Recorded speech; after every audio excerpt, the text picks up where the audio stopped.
Olá! Hoje vamos explorar os aspectos mais técnicos da regurgitação aórtica.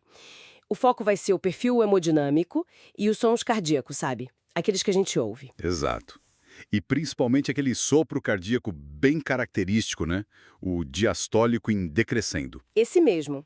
A ideia é entender o que causa esse som e, claro, as outras alterações que acontecem junto. Perfeito. Vamos ver como essa incompetência da válvula aórtica mexe com as pressões dentro do coração, na aorta, e como isso aparece clinicamente. Ótimo! Então, começando por esse sopro. Ele tem um jeito certo de auscultar, né? Uma posição que facilita. Sim, sim. Ele é melhor ouvido com o paciente inclinado um pouco para frente. E a intensidade máxima dele é logo depois que a válvula aórtica fecha, bem no comecinho da diástole. E por que essa intensidade é maior logo ali, no início? Olha, é porque nesse exato instante a diferença de pressão entre a aorta e o ventrículo esquerdo é a maior possível. O gradiente é máximo. Ah, entendi. A força do refluxo é maior. Isso. Aí, conforme o sangue vai regurgitando de volta para o ventrículo durante a diástole, essa diferença de pressão vai diminuindo. A pressão no ventrículo sobe um pouco, a da aorta cai, o gradiente diminui. E o som acompanha essa queda de pressão. Por isso, decrescendo. Exatamente. A intensidade do sopro reflete diretamente essa diferença de pressão que vai se reduzindo. Muito interessante. Bom, e isso nos leva, então, para as curvas de pressão. O que a gente observa de mais característico na regurgitação aórtica? Tem umas mudanças bem marcantes, sim.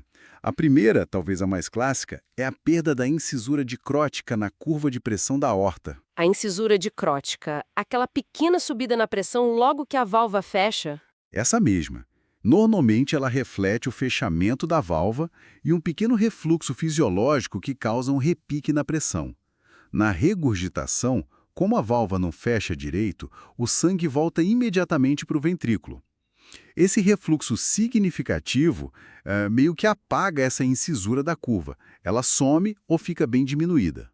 Entendi, faz todo sentido, o fechamento não é, digamos, eficiente.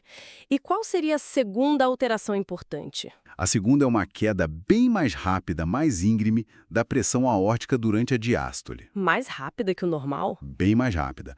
Pensa assim, o sangue está vazando da aorta de volta para o ventrículo esquerdo, então a pressão dentro da aorta cai muito mais depressa do que cairia se a válvula estivesse funcionando bem.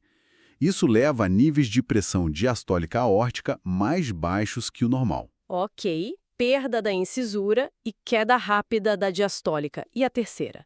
Imagino que envolva a pressão sistólica. Exatamente. O terceiro ponto-chave são as pressões sistólicas elevadas, tanto na aorta quanto no próprio ventrículo esquerdo. E por que elas sobem? É um mecanismo compensatório. O ventrículo esquerdo recebe de volta uma parte do sangue que ele acabou de ejetar. Para manter o débito cardíaco adequado para o corpo, ele precisa ejetar um volume maior na próxima batida. Ele ejeta o volume normal, mais aquele volume que regurgitou. Esse esforço extra, esse volume ejetado maior, acaba gerando uma pressão sistólica mais alta. Certo, então a gente tem uma combinação de pressão sistólica na aorta mais alta Isso. com uma pressão diastólica na aorta mais baixa, por causa daquela queda rápida que você mencionou. Perfeito. E essa diferença maior entre a máxima e a mínima? Tem um nome, né? É a pressão de pulso. Exatamente. A pressão de pulso, que é a diferença entre a sistólica e a diastólica, fica alargada, aumentada. É um achado hemodinâmico muito importante na regurgitação aórtica. Ótimo. Então, para a gente amarrar tudo, as características principais da regurgitação aórtica incluem aquele sopro cardíaco, né?